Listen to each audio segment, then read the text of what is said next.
Biarin tetangga baru doyan sembayang, antepin bang, orang baru belajar. Oh, jangan diaru-aruin, jangan. Usil banget mulut kadang-kadang. Tumben bang ke masjid, ini saja kabur, antepin aja. Orang baru belajar sholat, lambat-lambat dikit nggak jadi masalah. Zohor 2:30 boleh, asar 5:30 tancap terus. Maghrib nyambung sama isya lanjut. Subuh jam 6 tancap terus bang. Besok baru dandanin pelan-pelan, nggak sekaligus. Nabi dakwanya begitu, basyiru wala tunafiru, gembirain orang, jangan takut-takutin. Yasiru wala tuasiru, mudahkan orang, jangan disulitin. Dakwah Rasulullah dengan akhlak, beliau ngajak bukan ngejek, ngerangkul bukan memukul, pakai argumen bukan pakai sentimen. Bu, ayo yang belum doyan ngaji, kelar maulid ngajinya doyan. Ngaji aja udah, mau ngapain lagi kita? Hidup di dunia emang itu doang udah tujuannya, untuk akhirat, bener po? Ngaji udah, apalagi udah tua, dan nenek-nenek mau ngapain lagi? Nenek masih kagak mau ngaji, ngapain lagi udah? Ini berhenti jadi nenek-nenek. Iya udah tua diajak ngaji, ada aja alasannya. Ngaji nek, malu mantu, ntar apa? Gue lagi main. Nenek-nenek main. Najong bener dah. Gak ada. Ayo ngaji. Ngaji. Ikutin guru, usah aja bawa kitab, ngikut aja bawa kitab kok. Mau ngapain lagi udah? Mau bisa kayak kagak baca kitab, bawa. Guru kebet. Bila guru tutup lah tutup. Temen nanya nyolek halaman berapa cing? Boleh kebet doang, datang aja nggak ngapa-ngapa. Bener kok. Orang yang ngajinya rajin, masuk ke dalam kubur dia meninggal dunia. Ditanya sama malaikat, marrobuka, waman nabiuka, wama kiblatuka. Itu orang yang ditanya kagak nyaut-nyaut. Malaikat sampai pegel nanya. Laporan sama Allah, ya Allah ya Rob, mohon maaf. Orang ini baru pindah dari dunia ke alam barzah. Saya tanya kagak nyaut-nyaut. Pertanyaan saya nggak dijawab-jawab. Kata Allah, siapa yang lu tanya? Kenalin dong, periksa. Dikenalin. Ternyata dilihat KTP-nya orang Selang. Oh, periksa masih hidupnya bagaimana? Kata Allah tuh orang diperiksa kok. Ternyata bang, yang masih hidup nih orang hidupnya ini ngajinya getol banget. Gurunya belum datang, dia datang duluan. Temennya belum nyampe, dia nyampe duluan. Speaker belum dihidupin, dia hidupin. Mic belum dicolok, dia colokin. Dia panggilin teman-teman. Assalamualaikum warahmatullahi wabarakatuh. Bu, semuanya bu, ngaji, Raudia, Romlah, sini kumpul semuanya. Dia panggilin teman-temannya. Ngajinya getol, cuma diajarin nama gurunya kagak paham-paham. Diajarin nama gurunya kagak bisa-bisa, tapi ngajinya rajin. Orang yang begitu kata Allah, jangan lu tanya malaikat, kenapa? Aku kasih dispensasi, bebas pertanyaan kubur, dapat yang namanya mugtafar, keringanan dalam kubur, bebas pertanyaan kubur. Tuh, tibang gara-gara ngajinya getol. Makanya datang aja udah. Ngapain lagi? Ustaz repot banget saya mau ngaji. Ngomongin repot, siapa juga repot. Dari muda kerja repot, punya anak ngurusin anak repot, udah tua punya cucu ngurusin cucu repot lagi. Lah kapan mau ngajinya? Justru kita sekarang ini tantangan berat. Makin tantangan berat buat ibadah, buat ngaji, makin besar pahalanya ibu. Tantangan kalau kita hitung-hitung, Masya Allah po, banyak banget po. Yang bikin malas ada aja. Halangannya ada aja. Malam Jumat mau yasinan keluar rumah. Udah rapi pakai baju, gerimis. Kan itu godaan. Itu bukan orangnya yang keluar rumah, tangannya yang keluar. Ya gerimis. Ya gerimis. Ngomong dalam hati, gerimis lagi mau ngaji, ntar juga gede. Gede bener, manjur banget. Ada aja. TV siang malam nonstop, bener kan? Saya yakin di semua yang pada datang pada punya TV semua. Maghrib anak emak berebut remote, HP udah macem-macem. Anak kita pinteran dia main HP ya po. Tontonan bangun tidur megang HP, mau tidur masih megangin HP, bener. HP mulu. Kadang-kadang kagak pernah megang tangan bini, HP mau dipegangin. Tangan laki nggak pernah dipegangin, HP mulu, bener po. Di dapur HP, di kamar HP, HP mulu. Sinetron kagak ada yang bener udah. TV tayangan udah kagak semenggah. Sinetron anak muda ngajarin berantem, tawuran, pacaran. Sinetron emak-emak ngajarin berantem sama laki, selingkuh sama laki. Ada tuh. Ya kan, di sinetron yang banyak begitu. Laki mulu yang salah, empuan mulu yang bener, ya bang. Iya, netron udah kebaca ceritanya, pacaran ketemu bahagia, kawin nikah karirnya naik, wow pangkatnya naik di kantor, ketemu cewek pacaran lagi, akhirnya demen diporotin, duitnya habis, jatuh miskin, jalan pinggir jalan ketabrak mobil, jeger jatuh, bawa ke rumah sakit, taubat minta maafin ya, udah segitu doang ceritanya. Ku menangis membayangkan betapa kejamnya dirimu atas diriku. Kau duakan cinta ini, kau pergi bersamanya. Begitu lagunya. Ya nonton bu, emang ibu doang punya TV, saya juga punya TV. Ya Allah, udah kagak semenggah buat udah. Netron begitu, kuburan, meledug. Burung batang nangkring ke tiang listrik. Sampai kehabisan judul, istri belanja online tanpa sepengetahuan suaminya, mayatnya digotong JNE. Wah, kacau udah judulnya udah po. Udah kehabisan judul.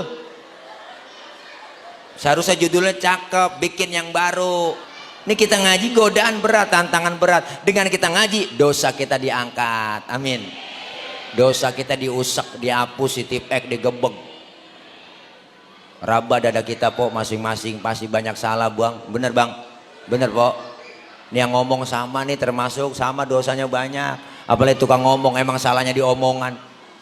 Makanya saya kalau diomongin orang udah biasa.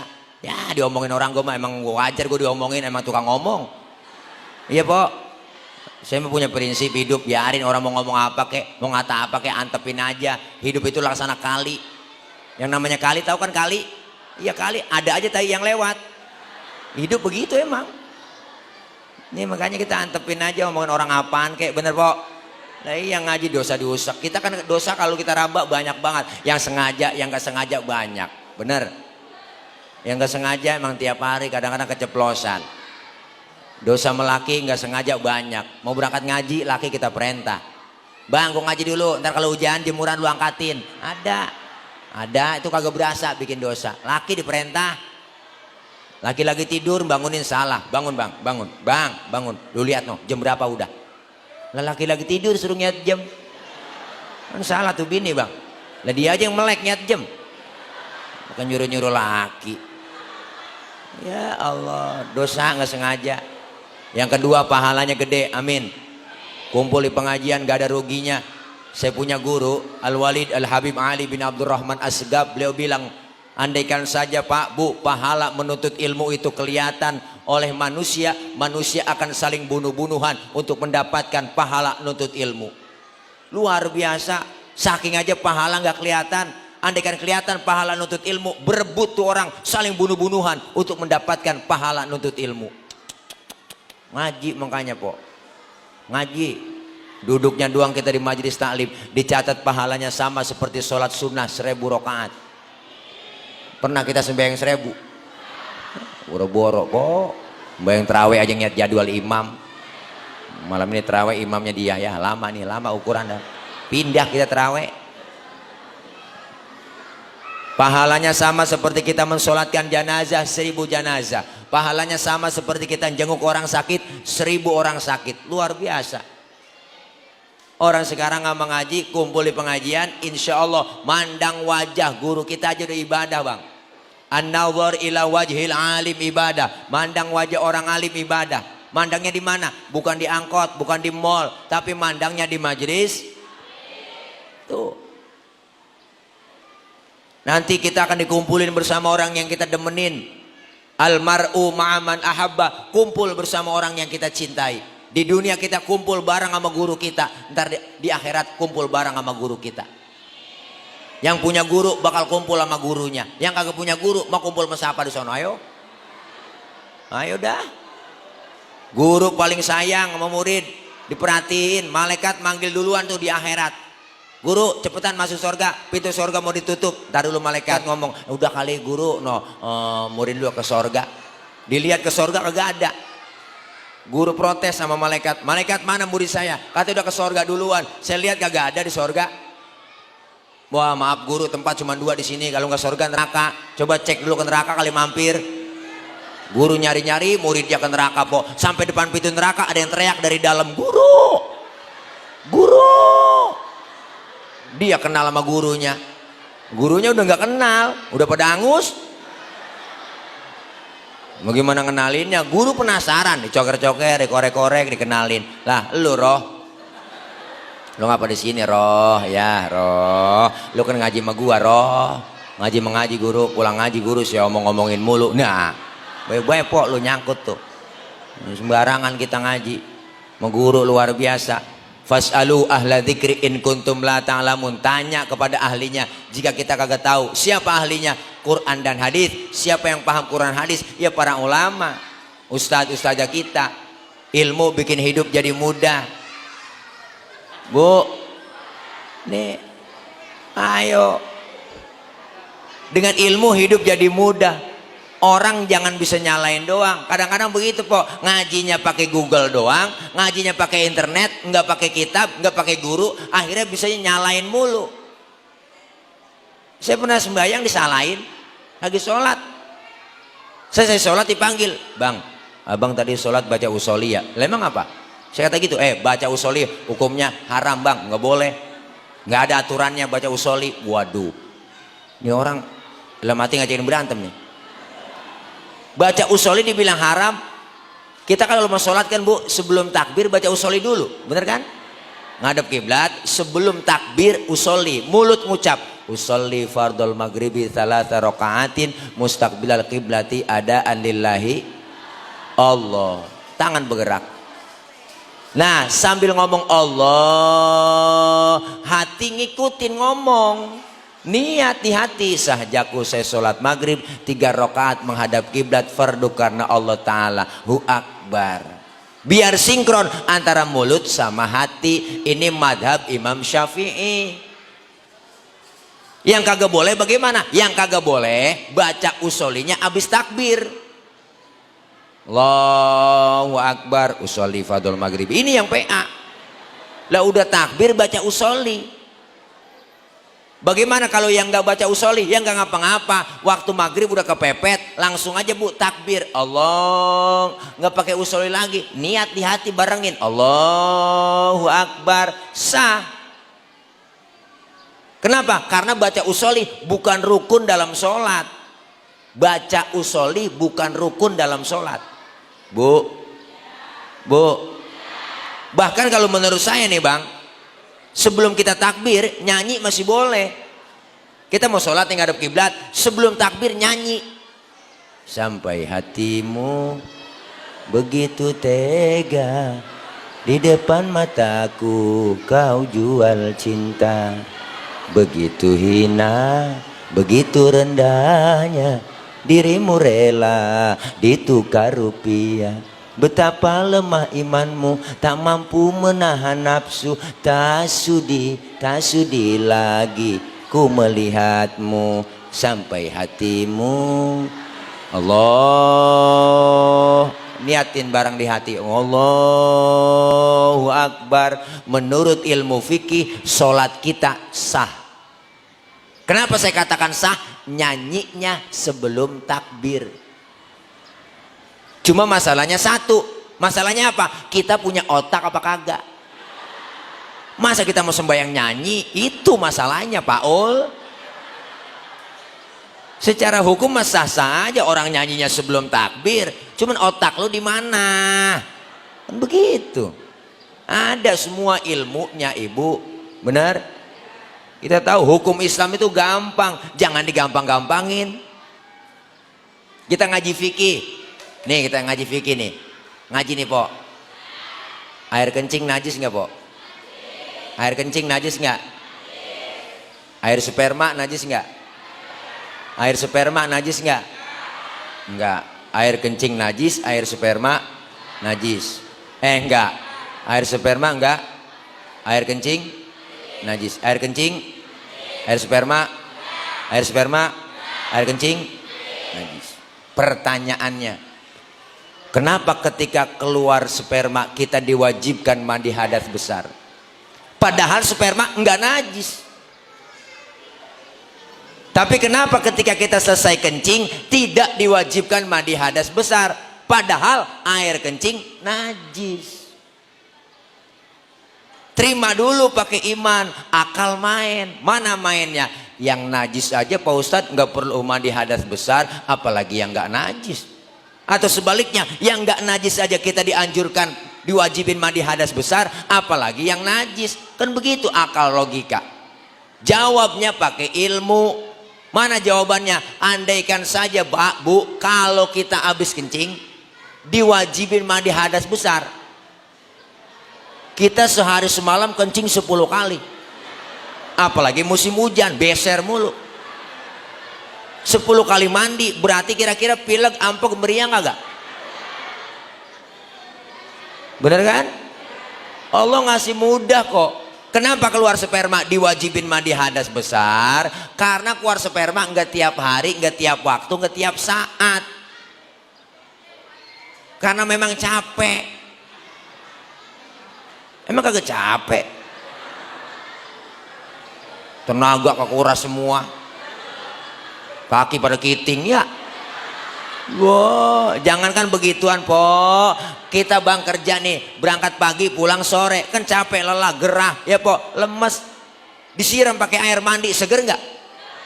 Sarap-sarap seger lagi semuanya. Begitu juga nih. Hukum Islam gampang, tapi jangan digampang-gampangin. Kadang ngajarin ilmu yang enggak. Ngajinya pakai internet, nanyanya sama guru, kan kagak nyambung. Pertanyaannya lain, Bu. Tanya kalau kita ngaji, insya Allah ada semua jawabannya kok. Bener.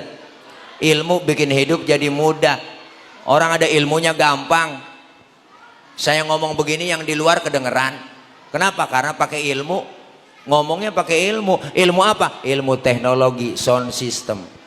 Ini kalau kagak ada speaker lecet gorokan, Po. Bener. Ini aja pakai speaker keganggu suara bocah, ribet kita. Bener. Ini ilmu yang ngomong pelan yang jauh kedengeran. Ilmu bikin mudah. Bagaimana para bapak ibu yang di sana kedengeran enggak? Enggak. Ibu berarti kedengeran. Ada jamaah Pak saya nanya begitu lagi acara. Pojok sono kedengeran enggak Pak? Enggak. Ya berarti kedengeran. Orang aja nyaut. Ilmu bikin mudah. Ibadah juga ada ilmunya gampang. Tahun 50-60 bang, saya punya engkong berangkat haji ke Mekah, itu 6 bulan. Pergi haji tahun itu 6 bulan. Naik kapal laut doang 6 bulan. Orang udah pada lupa, dia baru pulang. Kan kelamaan. Tapi ada ilmu teknologi, pesawat Jakarta Jeddah 9 jam nyampe. Ilmu bikin mudah. Seni bikin hidup jadi indah. Ada seninya hidup nggak kaku. Baca Quran pakai seni, seni tilawah, indah didengarnya. Qori-qori'ah yang baca. Baca sholawat pakai seni, seni hadroh, seni marawis. Hadroh artinya menghadirkan. Siapa yang dihadirkan? Rasulullah. Ketika tala'al badru alaina, Rasulullah hadir. Ketika mahalul qiyam, Rasulullah hadir. Luar biasa. Hadroh artinya menghadirkan. Kalau anak kecil lagi, yang anak MI yang kecil-kecil tuh namanya merawis. Merawis yang kendang kecilnya banyak. Bring brek brek bring brek bring brek brek bring brek. Resep tuh dia. Bring brek bring brek bring pergi brek duduk bring pergi brek duduk. Enggak ada yang main kok, yang pergi-pergi, yang duduk-duduk. Memang begitu udah. Luar biasa. Seni adzan di Masjid Al Barkah, kalau nggak ada lagunya kaku. Kenceng doang, kagak ada lagu-lagunya. Allahu Akbar, Allahu Akbar, kaget orang. Pakai seni enak didengarnya, supaya orang terharu, masuk nyeresep di hati, kedengeran. Allahu Akbar, Allahu Akbar, enak-enak. Kalau kenceng doang nggak ada lagunya, Allahu Akbar, Allahu Akbar, kaget orang. Yang penting jangan salah lagu. Bocah kampung saya ada kok preman baru insaf. Adzannya bener, lagunya salah, lagu dangdut. Mana adzan maghrib kedengeran semua. Hayalal shalah, hayalal shalah, hayalal falah,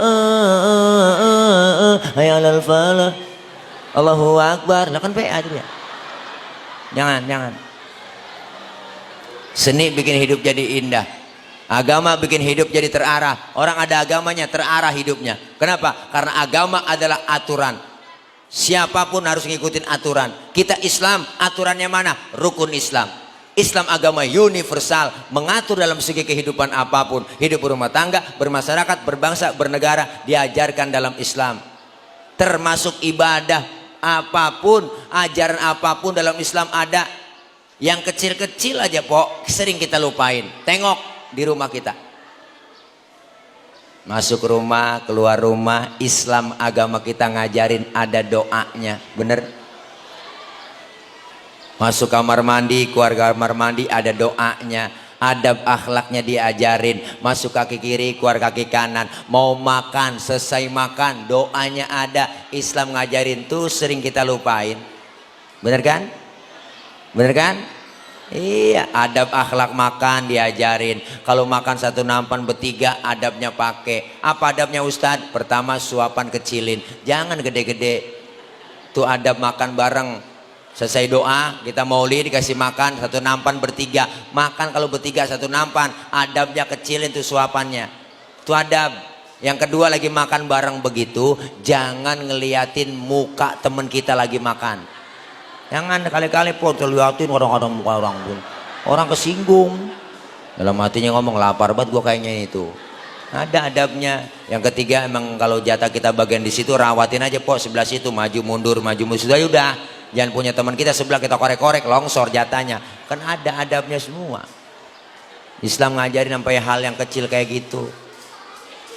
Mau tidur, bangun tidur, doanya ada. Tidur sama suami, tidur sama istri, ada doanya. Cuman jarang keburu kebaca. Ada sebenarnya doanya. Lagi kumpul bareng sama temen kita ngeriung rame-rame, lagi ngobrol seru banget, dengar suara kentut. Islam ngajarin yang dengar kentut disuruh pura-pura kagak dengar. Sampai ke situ tuh ajaran Nabi bang, po, ajaran Islam. Makanya kalau kumpul bareng dengar suara kentut, diem aja. Jangan pakai ribut, rasain aja. Kadang kita usil banget, siapa nih kentut? Lu ya, enak aja lu rame. Tuh Islam sampai jaga perasaan orang ke situ. Makanya kita ngaji fikih. Amin. Yang kedua, perubahan akhlak kita kepada siapa? Berakhlak kepada sesama kita. Sesuai tema kita di belakang. Ayo, kita hidup adalah makhluk sosial. Kebersamaan, ada hubungan hablum minan nas. Kebersamaan kita, kekompakan kita, kerukunan kita jaga. Umat Islam harus bersatu, kompak. Amin. Umat Islam gak bisa dikumpulin di partai manapun. Umat Islam gak bisa dikumpulin dengan pilihan pilkada manapun. Tapi umat Islam bersatunya di mana? Di masjid, di musola, di majelis-majelis taklim. Amin.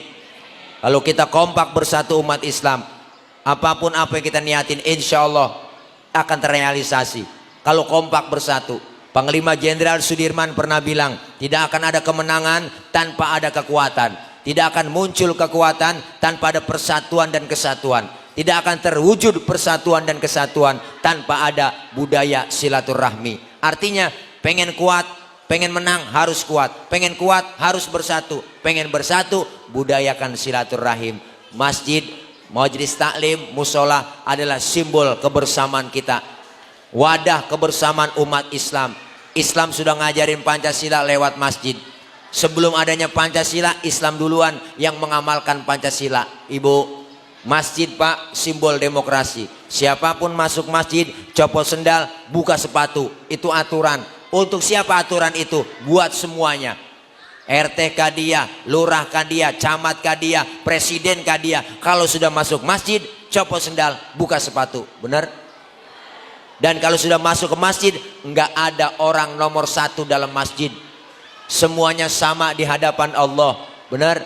Menyembah Allah Tuhan yang sama, menghadap arah kiblat yang sama, dalam sholat bacaannya sama, gerakannya pun sama, pun dalam sholat pakai bahasa yang sama. Ini makna bineka tunggal ika, beda, tapi satu tujuan. Islam udah ngajarin Pancasila lebih dulu. Kacau sholat kalau pakai bahasa masing-masing. Rame. Indonesia ada 700 suku. Kalau semuanya pakai bahasa masing-masing sholat ribet. Ayo kita kompak bersatu. Alhamdulillah enak. Diikat dengan tali akidah. Apa itu? Agama Islam. Kalau sudah masuk masjid musola, terapkan sholat berjamaah. Ada imam, ada makmum. Dalam masyarakat udah diterapkan, ada pemimpin, ada rakyat. Cakep nggak Islam ngajarin? Luar biasa, ngajarin Pancasila. Udah ngamalin duluan. Lagi tahlilan meninggal dunia, ada orang mati 3 hari 7 hari tahlil. Tahlil itu adalah pengamalan